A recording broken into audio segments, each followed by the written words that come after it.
வந்து சொல்லுவாங்க. இதுல மாட்டிக்கிட்டு மண்டையை உடைக்கிறது வந்து என்னமோ ஆண்கள் தான்.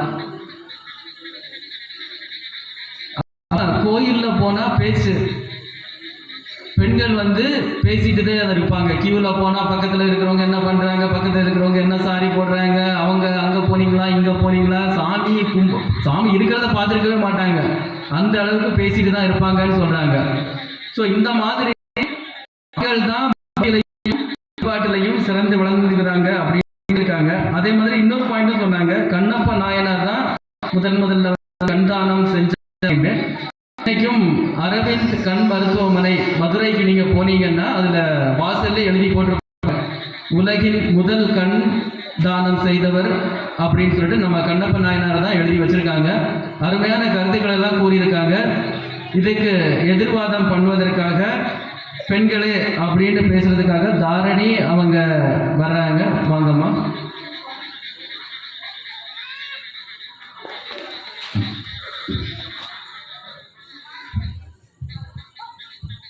வணக்கம் அண்ணா, நல்லா இருக்கீங்களா? நல்லா இருக்கம்மா. முடிச்சுட்டு இப்படி விடுவாங்களா என்னன்னு தெரியல, இது வரைக்கும் நல்லா தான் இருக்கேன். சாப்பிட்டீங்களா? இல்லைம்மா, இனிமேல் தான் சாப்பிடணும். ஏதாவது ஹோட்டலில் போய் சாப்பிட்டுட்டு போகணும்.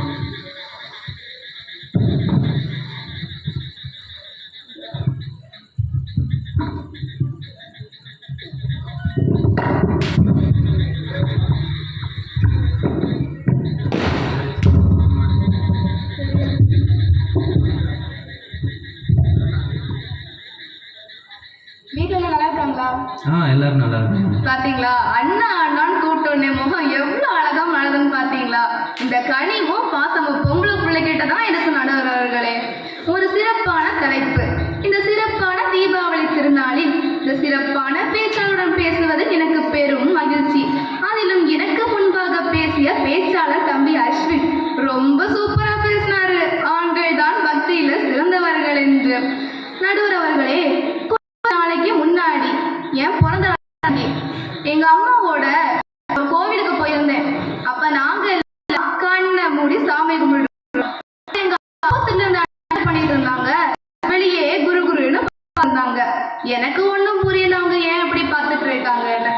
அப்பதான் பார்த்தா பூசாரி என்னாரு, அந்த அண்ணாட்ட வந்து கேட்டாரு, தம்பி அம்பாள் உள்ளே இருக்காள், நீ ஏன்பா வெளியே பார்த்துட்டு இருக்கேன்னு கேட்டாரு. அதுக்கு அந்த அண்ணா என்ன தெரியுமா சொன்னாங்க, சாமி அம்பாள் உள்ளே இருக்கான்னு தெரியும், நான் அம்மா பார்த்துட்டு இருக்கேன், நீங்க எங்க அம்மாட்ட மாட்டி விடாம கண்ணை மூடிட்டு பூஜை செய்யுங்கன்னு சொல்றாரு. இதுல ஆண்களின் பக்தி எங்க இருக்கு, யார் மேல இருக்குன்னு இருக்கும். நடுவர் ஒரு வீட்டுக்கும் லட்சுமியா ஒரு பொண்ணு திருமால் 10 அவதாரம் தான். ஆனா பெண்களுக்கு தினம் 10 அவதாரம் எடுக்க வேண்டியதா இருக்கு. நடுவர் அவர்களே, பிள்ளைகளுக்கு பழத்து சொல்லி கொடுக்கும் போது சரஸ்வதி தேவியா இருக்காங்க, வீட்டுக்கான பணத்தை சேமிக்கும் போது லக்ஷ்மி தேவியா இருக்காங்க, வீட்டுக்கான உணவை சமைக்கும் போது அன்னபூரணியா இருக்காங்க, வீட்டுக்குன்னு ஒரு பிரச்சனை வந்தா அதுல சரியான முடிவை எடுக்கும் போது பார்வதி தேவியா இருக்காங்க. ஆனா என்ன, கணவன் குளிச்சுட்டு ஈரட்டவளை பெட்டு மேல போட்டாங்கன்னா துர்கா தேவியா மாறுவாங்க. கடைக்கு போன கணவன் வீட்டுக்கு வரும்போது சந்தோஷமா கை நிறைய நிறைஞ்ச பையோட வருவாங்க. அதை பார்த்து மனைவியும் சந்தோஷமா பையை வந்து பார்ப்பாங்க. பார்த்தா பாதிக்கு மிச்சம் அழுகின காய்கறியா இருக்கும். அதையும் ரேட் அதிகமா கொடுத்துட்டு வாங்கிட்டு வருவாங்க. இதை பார்த்து அவங்க பத்திரகாளியா மாறிடுவாங்க. நல்லா அலங்காரம் பண்ணிட்டு வந்து நிற்பாங்க. பூ பொட்டு ஸ்லைடு மேக்கப் எல்லாம் பண்ணிட்டு வந்து நிற்பாங்க. ஆனா அவங்க கனவு அதை கண்டுக்காம போகும்போது மகிஷாசுர மர்த்தினியா மாறுவாங்க. மனைவி முன்னாடி தான் நிற்பாங்க. அதை கண்டுக்காம கனவை இன்னொரு பொண்ணை பத்தி புகழ்ந்து பேசிட்டு இருப்பாங்க. அதை பார்த்து அவங்க சொர்ணா அக்காவா மாறிடுவாங்க. நான் சொன்ன இந்த அஷ்டலட்சுமிகளும் எங்க இருக்காங்க, எப்படி இருக்காங்கன்னா எனக்கு தெரியாது. ஆனா எங்க வீட்டில் இருக்காங்க நடுவர் அவர்களே. இப்போ ரீசெண்டா ஹேமலதாங்கிற ஒரு பெண்மணி, அவங்க பையனுக்கு 19 வயசு தான் ஆகுது. அவங்க பையன் பேரு நரேன். அந்த பையனுக்கு ஒரு ஆக்சிடென்ட் ஆகி 1 மணி நேரத்திலே இறந்துருவான்னு ஒரு செய்தி வருது. அதை கேட்டுட்டு எந்த தாயுமே செய்யாத ஒரு செயலை ஹேமலதா செஞ்சாங்க. என்ன தெரியுமா? அவங்க பையனோட இதயத்துல இருந்து எலும்பு வரைக்கும் மொத்தம் 11 உடல் உறுப்புகளை தானமா கொடுத்துருக்காங்க. இன்னைக்கு நரேனுக்கு ஒரு ஹேமலதான்னா அன்னைக்கு நரேந்திரனை சுவாமி விவேகானந்தராய் மாற்றிய அவங்களுடைய தாய் புவனேஸ்வரி இல்லையா? ஐயா, குருபக்தி கூட எடுத்துக்கோங்களேன். ஆண்களை விட பெண்களுக்கு தான் குருபக்தி அதிகம். ஸ்கூல்ல டீச்சர் சொல்றாங்க, டேய் பசங்களா, நான் இன்னைக்கு 10 பாட்டு தாண்டா நடத்த போறேன்னு. அதுக்கு பையன் என்ன தெரியுமா சொல்றான்? சார், 10 பாட்டுலாம் ரொம்ப போரு, பழசும் கூட, ஏதாவது குத்துப்பாட்டா இருந்தா போடுங்கன்னு சொல்றான். இதுதான் நடுவர் அவர்களே ஆண்களின் குருபக்தி. அனைத்து மதங்களும் சங்கமிக்கும் ஒரே இடம் இறைவன் சொன்னவர். நம்பிக்கை ஆழமானால் கடலையும் தாண்டலாம்னு போதித்த நம் இந்தியாவின் தலை சிறந்த ஆன்மீகவாதி ஸ்ரீ ராமகிருஷ்ண பரமஹம்சர். அவர் மகா சமாதி அடைஞ்ச பிறகு அவருடைய தொண்டையும் கடமையும் தொடர்ந்து செஞ்சவங்க யார் தெரியுமா? நம்முடைய அன்னை சாரதா தேவி. அன்னைக்கு அன்னை சாரதா தேவி என்றால் இன்று மேஜர் நிகிதா அவர்கள். அவங்களுடைய கணவன் விபூதி சங்கர் புல்வாமா தாக்குதல்ல இறந்துடுறாரு. அவங்களுக்கு திருமணமாகி 6 மாசம்தான் ஆகுது. ஒரு குழந்தை கூட இல்லை. அவங்க வேற திருமணமும் பண்ணிக்கல, வேற வேலைக்கும் போகல. ஆனா அவங்க கணவன் வேலை செஞ்ச அதே இராணுவத்துல போய் இவங்களும் சேர்றாங்க. அங்க இருக்கிறவங்க கேட்குறாங்க, ஏம்மா உன்னால எப்படி இது முடிஞ்சுது? ஒரு குழந்தை கூட இல்லையேன்னு. அதுக்கு மேது நிகிதா அவங்க என்ன தெரியுமா சொல்றாங்க? என் கணவனோட குழந்தைய நான் வயத்துல தான் சுமக்கலையே தவிர அவர் உயிருக்குயிரா நேசிச்ச அவரோட இந்தியாவை நான் என் மனசுல சுமக்கிறேன்னு சொன்னாங்க. இருக்கட்டும், பதியாக இருக்கட்டும், குருபக்தியா இருக்கட்டும், தேசபக்தி கூட இருக்கட்டும், இப்படி எந்த பக்தியிலும் சிறந்து விளங்குபவர்கள் பெண்களே என்று நன்றி கூறி எனக்கு வாய்ப்பளித்த அனைத்து நல்லுளங்களுக்கும் நன்றி. போதும்னு சொல்றாங்களா? இல்ல 10 ரூபா கொடுத்துருக்காங்க போல.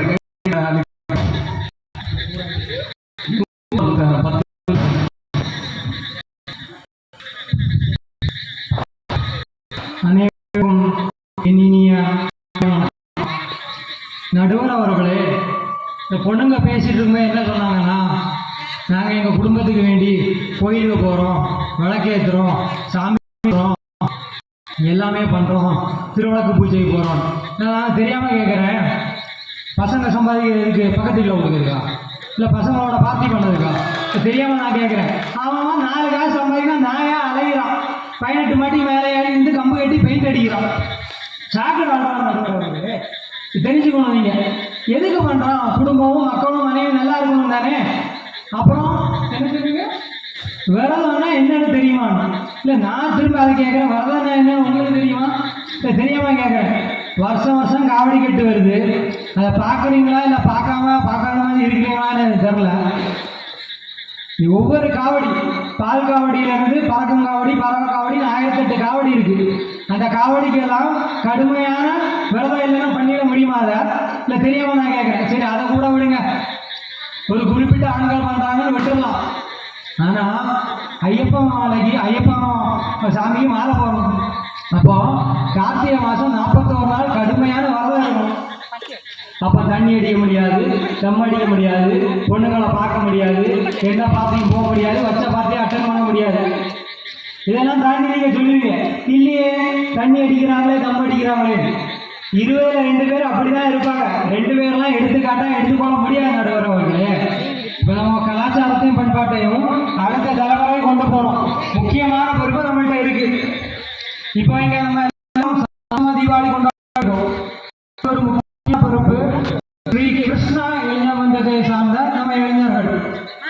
அந்த தீபாவளியை சந்தோஷமாக கொண்டாடா காசு வேணும்ல, காசு அதை பிடிக்கிறதுக்கு நானும் எங்கள் 4 தோழர்களும் சேர்ந்து இன்னொரு தோழரை கூப்பிட போகிறோம். அப்போ அவங்க அம்மா உள்ள இருந்துச்சு, நான் வந்துட்டாங்கல்ல 4 பேரும் ஞாயிற்றுக்கிழமை ஒரு நாள் மட்டும்தான் என் அப்படிலாம் தூங்குவோம், அதை எனக்கு எடுக்க வந்துட்டாங்கல்ல அப்படின்னு நாங்கள் கேட்கட்டும்னே சொல்கிறாங்க. இப்படி தான் இருக்குது நடுவர்களே எங்களோட நிலைமை. இதெல்லாம் தாண்டி தான் நாங்கள் பண்ண வேண்டியதாக இருக்குது. அப்புறம் போகிற போக்கில் அவங்க சொன்னாங்க, பண்டிகை காலம் வந்தாச்சுன்னா சமயத்துக்கு சொல்லி குடும்பப்படுத்துகிறோமா. இதெல்லாம் நம்ம மாதிரி இருக்கா? நீங்களே சொல்லுங்க. மேலே ஒரு செகண்ட் ஆடி போச்சு. எனக்கு தெரிஞ்சு டைம் மிஷின் எதாவது வச்சுருப்பாங்கன்னு நினைக்கிறேன். சுதந்திரத்துக்கு முன்னாடி போயிட்டாங்க போல. நம்ம அஸ்வின் சொன்ன மாதிரி ஸ்விக்கி சொமாட்டோல எப்படி ஸ்வீட் பாக்ஸில் இருக்கக்கூடிய கீ மைசூர் பாக்கு, அதிரசம், ஜிலேபி, லெட்டு எல்லாம் நீங்கள் உருட்டுறீங்க. அப்படியே ஒரு உருட்டுறீங்க பாருங்க. ஆஹா, அருமையாக இருந்துச்சு. சொமாட்டோவில் ஒரு போஸ்ட் போட்டிருக்கான் பாருங்க. நீங்கள் தீபாவளி டைமில் அவனுக்கு 175% அதாவது ஆர்டர் கூடியிருக்கான். உங்களை வந்து நாங்கள் டார்ச்சர் பண்ணுறோம், நீங்கள் தான் எங்களை டார்ச்சர் பண்ணுறீங்க. எப்படி நாங்கள் சமைக்கணும், சுகி சொமாட்டோ ஓட்டணும், ஆண்கள் தான், அது தெரிஞ்சுக்கோங்க. அதாவது கேட்கவன் கேனையனாக இருந்தா 2K கிட்ஸ் பண்ணுங்க. கோயிலில் சாமி கும்பிடும்போது பட்டம் போட்டுனே சாமி கும்பிடிச்சான், அந்த மாதிரி இருக்கு. ஆக நடுவர் அவர்களே, பேசுனதெல்லாம் கேட்டிருப்பீங்க. நீங்களும் ஒரு ஆண் தான். தீர்ப்பை கொடுக்க முன்னாடி தீவிரமாக விசாரிச்சு கொடுப்பீங்கன்னு நம்புகிறேன்.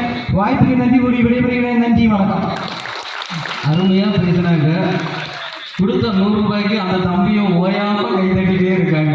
நல்ல வேலை பார்க்குறாங்க. நானும் முடிஞ்சா புக் பண்ணிக்கிறேன். நானும் 4-5 ஊருக்கு போவேன்.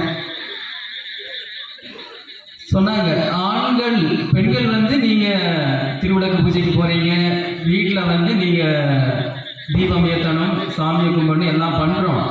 ஆனால் நாங்கள் வந்து வேலைக்கு போயிட்டு இந்த குடும்பத்தையே காப்பாற்றுறோம் அப்படின்னு கேட்குறாங்க. நல்லா இருந்தாங்க.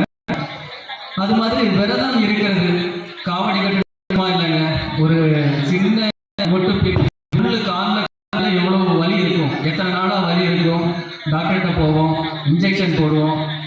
அதே டைமில் வந்து நம்ம காவடி கட்டு அப்படின்னா உடம்பு ஃபுல்லாக குத்திக்கிட்டு அதை தாங்கிக்கணும் அப்படின்னா கண்டிப்பாக விரதம் இருக்கணும். நல்லபடியாக விரதம் இருக்கிறாங்க.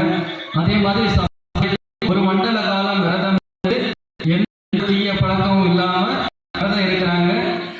இதுவும் வந்து நம்ம வாழ்க்கைக்கும் ஒரு பண்பாட்டிற்கும் இதுவும் ஒரு முக்கியமாக எடுத்துக்கணும். என்ன அப்படின்னா, நம்ம வருஷம் முழுவதும் என்னெல்லாமோ பண்ணிக்கிட்டு இருந்தோம். இந்த ஒரு மண்டல காலம் நம்ம விரதம் இருந்தோம் அப்படின்னா நம்மளுடைய ஹெல்த்தையும் நம்ம பார்த்துக்கணும். அது இம்ப்ரூவ்மெண்ட் ஆகும். அதுக்காக சாமிக்கு பேர் சொல்லி நம்ம விரதம் இருந்தால் அது நமக்கு தான் பெனிஃபிட்டு. ஸோ அது வேறு எதுவும் இல்லை. ஸோ அது அந்த பாயிண்டையும் கிளியராக சொல்லியிருந்தாங்க. அதே மாதிரி தீபாவளி பண்டிகைன்னு இல்லை, எந்த பண்டிகை யார் எடுத்து பண்ணாலும் ஒரு 10-15 பேர் அதுக்காக கஷ்டப்படத்தான் செய்யணும். ஸோ இது எல்லா வீட்லையும் கேட்குற டயலாக் தான். அவர் சொன்ன மாதிரி நம்ம ஒரு பாசகர் தான் வந்துட்டாங்க, எந்த பிள்ளைய மட்டும் விழிச்சுட்டு போனான். இந்த உலகத்தில் வேற யாரும் இல்லையா, எந்த பிள்ளை மட்டும்தான் கட்டியானா, இவனை இது நின்னே ஞாபகம் விட்டுருக்கணும் சொல்லுவாங்களா இல்லையா? ஊரில் ஒரு 4-5 பேர் பண்ணினாதான் ஊர் முழுக்க இந்த மாதிரி ஒரு பண்டிகையை வந்து கொண்டாட முடியும்.